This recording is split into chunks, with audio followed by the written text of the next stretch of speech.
Orang yang bijak, dia akan ada dua akaun. Dua akaun apa tu? Yang pertama, dia akan ada akaun ASB dan juga tabung haji.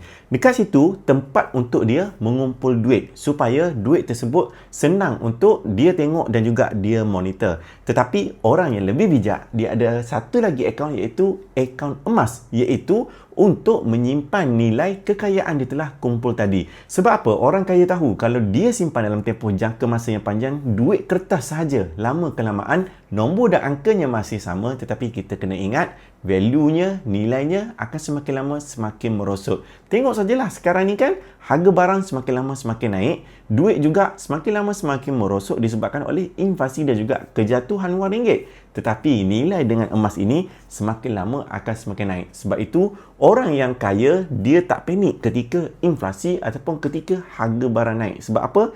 Dia tahu kekayaan dia itu ada insurans, iaitu dalam bentuk emas macam ni. Sebab itulah kalau kita nak jadi bijak seperti orang kaya, kita kena follow apa yang mereka buat, iaitu mereka simpan kekayaan mereka dalam bentuk-bentuk aset. Ya, saya tahu orang kaya ada duit yang banyak, tetapi jangan keliru, mereka juga ada aset yang banyak, terutamanya dalam bentuk emas, rumah ataupun hartanah. Tetapi di antara tiga aset tersebut, yang paling senang untuk kita kumpul ialah aset emas. Sebab apa?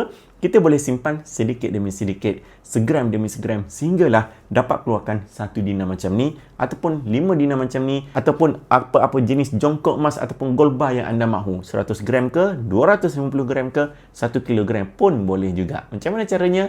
Bermula dulu dengan 1 gram, simpan dulu dalam akaun emas Get Public Gold. Tengok saja video di profil saya tentang 5 langkah mudah untuk mulakan simpanan emas dengan Public Gold pada hari ini.